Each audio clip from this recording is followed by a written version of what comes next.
The following story has been brought to you by StoriesToInspire.org. Let me tell you this little story.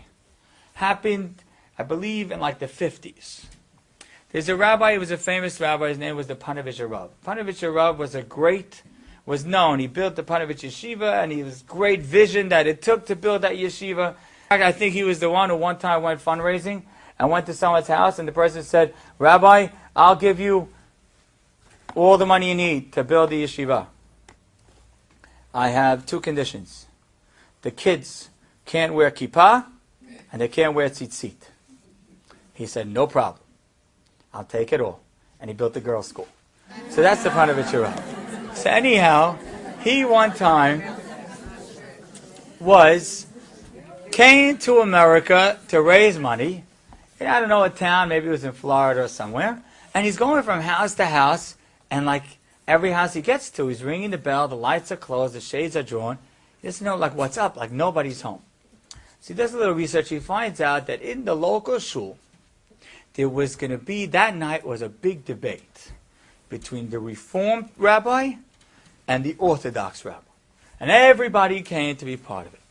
So the rabbi says, "If I can't raise any money, let me go see what's going on." So he comes to the shul. He gets there, and the Reformed rabbi stands up. And he says, "I call upon the president of the Orthodox shul. Please rise." So the president humbly rises. He says, "I have a question for you." He says, "What is it?" "Do you keep Shabbat?" He says, "I ask you a question. You are the president of the Orthodox synagogue. Do you keep Shabbos?" He says, "Well, you don't." He says, "I don't want to know, you know. I'm asking you a straight up question.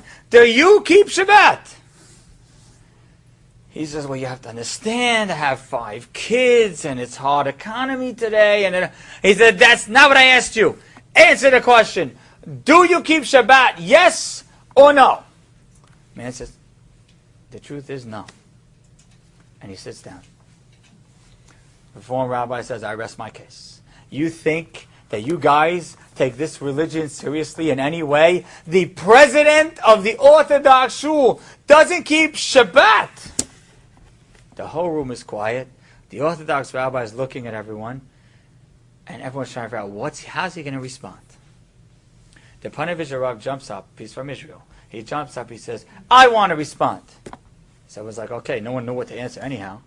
He says in broken English, he says, "I call upon the president of the Reform Temple to please stand up." He stands up. He says, "I ask you a question. Do you keep Shabbat?" He starts laughing at him. He says, "What, are you crazy? Of course not. The Orthodox president. You think I keep Shabbat? Is you joking? Of course not."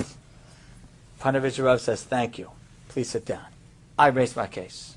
If there's anybody in this room who thinks that both presidents answered the question the same way, you don't understand Judaism. Because yes, both of them told us that they don't keep Shabbat. But one man said it embarrassed, ashamed, nervous, can't believe he does it. The other man was bold, who cares?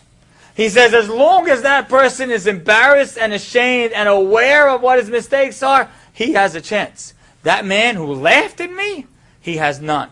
He says, maybe now I understand the pasuk in Yeshaya that says, "Em yu chata'achem keshanim."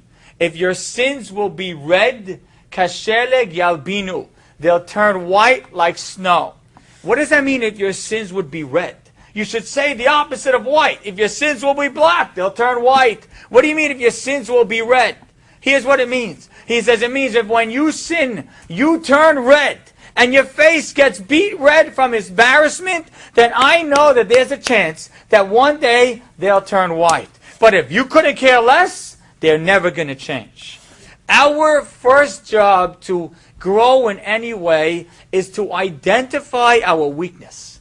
Don't make it like it's not there. Don't make it like it's all fine. Don't make it like it's okay. Identify it. Stick up your finger and say, "This is the Yetzer Hara. I know that I have a weakness." Once you recognize and identify that weakness, then maybe you'll have the strength to fight it. Enjoyed this story? Come again. Bring a friend. StoriesToInspire.org